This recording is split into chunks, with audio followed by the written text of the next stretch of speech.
Hello, my fellow mothball-scented pop-up campers. I'm Mr. Church. The Berserker's legendary effect sucks, and I'm going to be showing some ways that we could improve it and make the overall build much stronger in this video. Since the video hasn't really started yet, so you have no concept of if you're going to enjoy it or not, I'm going to ask you now to like the video, because once you listen to it, you won't like it later.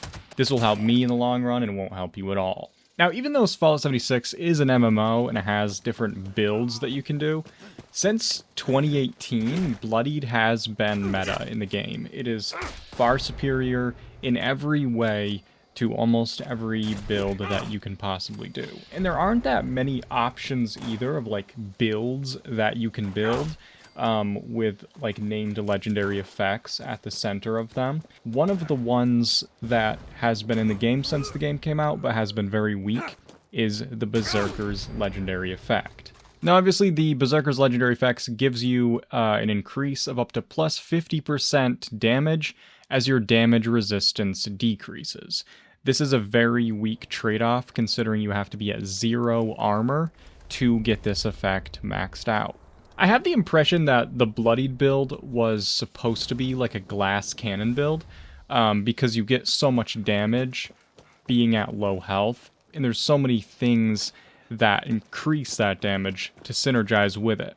But the thing is, if you have a good Bloody build, it's never really been a glass cannon at all. It's just a cannon. It's just a cannon. And when they added Secret Service armor, the survivability just increased even more. But what if there was a way to rework the Berserker's effect to rival the Bloodied build? So it could offer another playstyle so that you don't have to do the whole irradiated shit some people don't like to, or just to add another option in there.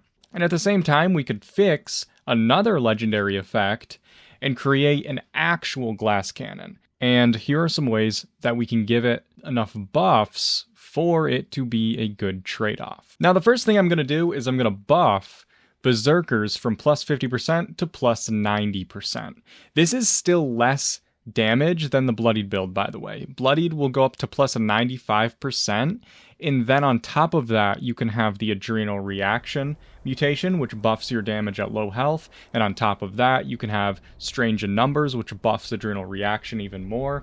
So you're doing an astronomical amount of damage. You also have perk cards like Serendipity to increase your survivability when you're at low health. So Bloodied really has a lot of help, but it isn't actually the damage that makes Bloodied so far superior to every other build. It's the unyielding armor. Now, of course, unyielding armor gives you up to plus 3 of all specials except for endurance at low health. On paper, this might not look like that much, but you can't min-max certain builds without this armor. Melee builds benefit from strength. Stealth builds benefit from agility. VATS builds benefit from perception, agility, and luck.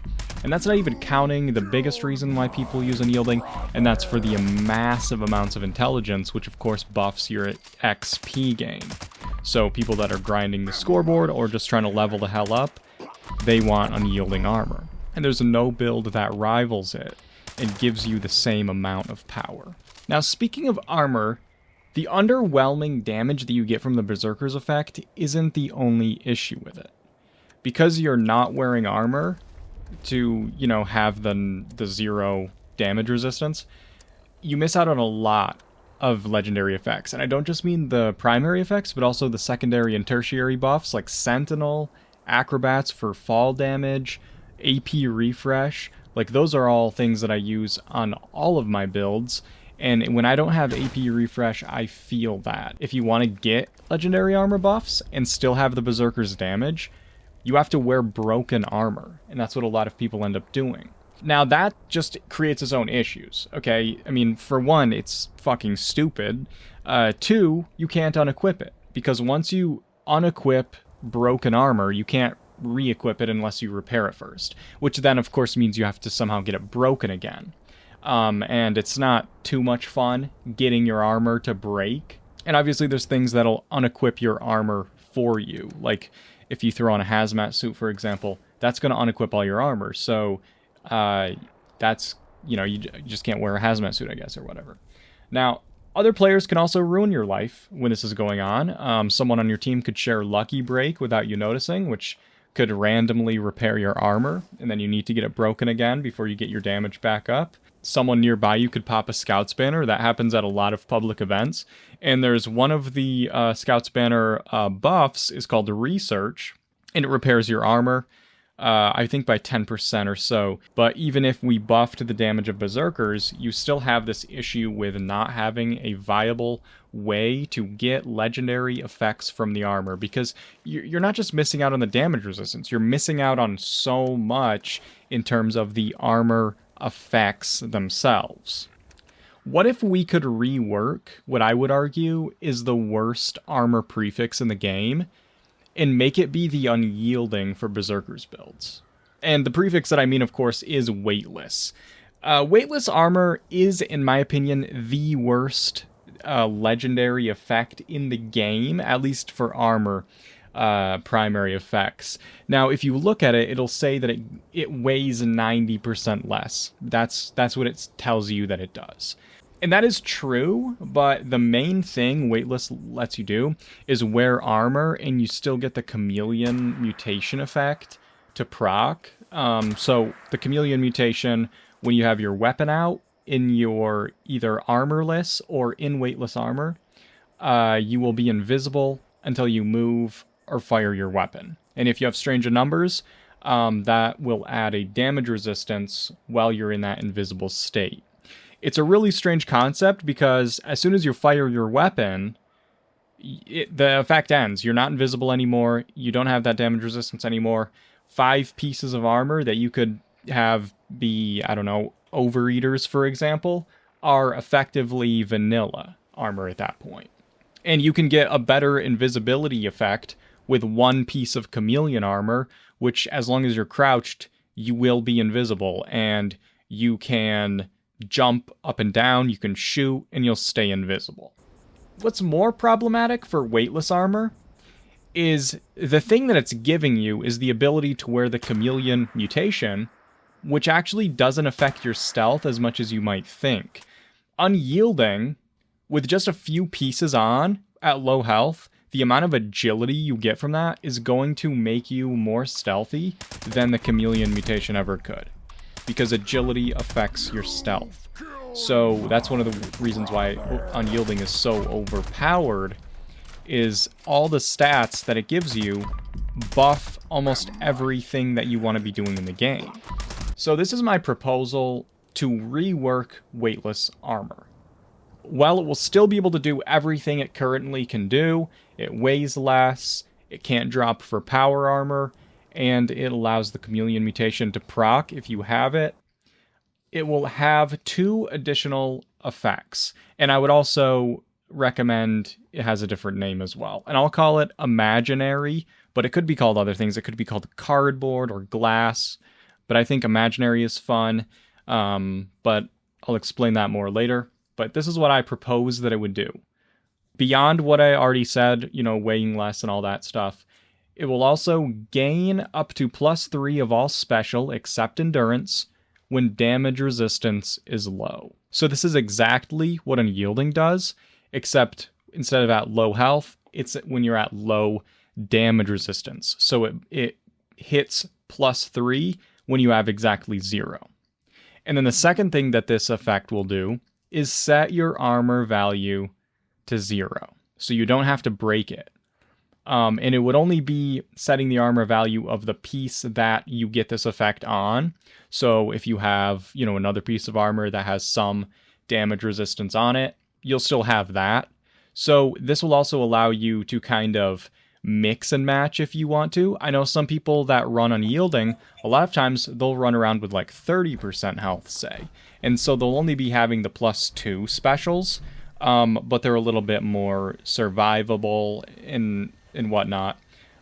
So it gives you a lot more wiggle room, and different play styles are available by doing that. So in this case, you would be able to run around with a little bit more damage resistance if you wanted to, and still get a tiny bit out of that. Setting that armor value to 0 will allow you to hit this without breaking your armor, and that means you'll be able to roll other effects on it. So this is the primary effect, but you could have one that has this, and then it has powered, for example, so you can have AP refresh. This would also allow you to have jetpack armor, like Secret Service armor or whatever, and you would be able to, have a jetpack and still have access to, fully repaired armor, and you wouldn't have to worry about it getting fixed. You wouldn't have to worry about unequipping it, not being able to put it back on, but it still wouldn't be messing up your build and your Berserker's damage. And it would make you weaker. And that's the important part. When you have something like Unyielding, the buff you get is so big that there has to be a drawback. You are very, very tanky with a good bloody build, and I think that that's going to be something that they're actually nerfing a little bit in the upcoming updates with changes to serendipity and stuff like that.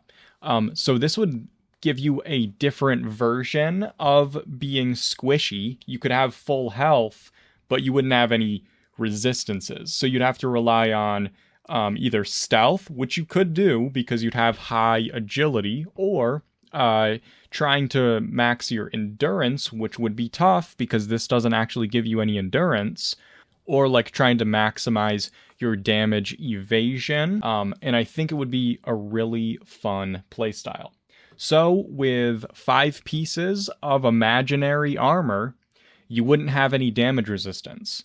And if you wanted to wear, say, a shielded Under Armour, casual lining, that would lower this to +2 specials, but you could get a Mentats addiction, which will put it back down to 0, which will give you that +3 specials on all your pieces of armor. So you could min-max your intelligence and do XP grinding with a full health build, but it wouldn't be overpowered because you would still need to figure out your survivability. And you would have, on top of this, the almost bloodied damage of a bloody build. And I think you'll be more squishy than a bloody build. So I don't think it would be overpowered, but it would provide a new and fun kind of sketchy glass cannon playstyle that I think a lot of people would enjoy. This also gives viability to the new changes that they've made to the medic's weapon. People on your team would have the time to heal you because you'd have full health, but they would also be actually benefiting you to heal you with medic's weapons because you would need healing a lot because you just would take a lot of damage. So I think it would open up viability for other builds on top of this. So this would allow you to have a min-maxed melee build. You could have a min-maxed VATS build. You could have a min-maxed stealth build, a min-maxed XP build, and have full health, which currently has not been something that we could do. And one of the reasons why I think this will be especially viable is with the additions of ghoul characters, we would have an ability to have unyielding stats at high health. And that's assuming, of course, that the ghoul doesn't come with like some built-in damage resistance, but I do know that the ghouls will not be able to get rads, which means they won't be able to be bloodied. So what's going to happen is people are going to play with the ghouls for a little while because they're going to be the new fun thing, but as soon as people realize that they can't min-max any of their builds, especially their XP, they're not going to be interested in continuing to play the ghoul as much, because I know so many people want to just be grinding the hell out of their XP, because what else is there to do in the end game? Get mad while you're building your camp and rage quit? I don't think so. I do want to note one thing that some of you might have noticed with the weightless armor is the chameleon mutation, when you have stranger numbers, gives you damage resistance while the effect is active, right? So that will nerf your armor and your weapon damage. So if you have your chameleon mutation proccing, it's going to make your armor go down, which means your strength is going to go down, which means you might become over encumbered. So if you're trying to fast travel and you stop, become invisible, can't fast travel. But you do have to have your weapon out, and you do have to have the fucking mutation for that to work. So you could just not have the mutation if you didn't want it, or put your weapon away. But if you're using a weapon with a high rate of fire, only that first bullet is going to be low damage, because as soon as you fire, the effect ends. so you wouldn't have that extra damage resistance anymore. It would go back down to 0, and you would have max damage and max stats on your armor until you stopped shooting and held still for a second for it to pop back on. So the reason why I think it would be good to keep this as a thing you could do is because, first of all, mutations are optional. You don't have to run that if it would be too annoying to upkeep. If you're using like a low rate of fire weapon, you probably don't want to use that. Or if you're just going to be annoyed with, you know, the armor thing, because I'm always like pretty close to max carry weight, so that would be annoying for me. But if you did want to run it, this would be like a very budget version of Sentinel for your Berserker's build, because while you were standing still, you'd have just a little bit of damage resistance, which when you have 0 will feel like a lot of damage resistance. So it would be a great way to kind of build some survivability into your build without really affecting it negatively, because it's, like I said, as soon as you start shooting, it goes away. So like while you're standing there doing nothing, you'll be a little bit more tanky. And it would just be a tiny bit. I think it's something like 40, maybe less damage resistance that you get. But yeah, I think having the like the option to run it would give, you know, just a lot more possibilities for people to do with their own builds. And again, you don't have to run it if you don't want to. So having that work with this armor wouldn't be a bad thing in any case, and it could only be a good thing for some people that want to run it. So that's why I think it would be fine, and it could synergize with the build. So that's my idea, and if you guys think it's a good idea, I'm going to put a post in the Bethesda Discord about it, and then I'm going to link that in a pinned comment if you guys want to go there and upvote it. That's the best way to make sure the developers see those things, and to make sure they at least like have the ability to say, you know what, we're not going to do that. You know what I mean? Because that's probably what we'll do. But to recap, what this would essentially be doing is it would buff the weak damage of Berserkers. It would fix one of the worst armor, if not the worst armor effect in the game. It would offer an alternative playstyle to Bloodied. It would utilize the evasion mechanic, which they're seeming to be tweaking a lot in the PTS. It would allow the Berserker to wear armor, so it could benefit from the secondary and tertiary effects and wear, you know, jetpacks and stuff. You would no longer need to destroy the armor to do any of that. It could be an unyielding alternative for ghoul builds when it comes out, and it will be the real glass cannon that I think Bloodied was supposed to be. So if you guys think that that's a good idea, make sure you go and upvote that post that I'm going to be making, and let me know in the comments if you think this is a good idea or a bad idea, or any like tweaks to this idea, like maybe this is a good idea, but maybe, you know, this is a better way. Let me know what you guys think. I think this is a really interesting thing, and it's really fun to kind of, you know, discuss ideas that would make the game better for everybody. I want to give a big shout out and thank you to my patrons and channel members for your support. If it wasn't for this support, I would not be able to do what I do here, and I wouldn't be able to make these videos, and the support really helps, and I really appreciate it. If you're interested in joining the Patreon, the link for that is in the description. I do post exclusive content to the Patreon, and people like to look at it, I think. I'm not sure about that, actually. Let's find out later. But not worry about it right now, okay? If you like this video, make sure you give it a like. If you're not subscribed, consider subscribing. That helps the channel immensely. And I'll see you guys in the next video.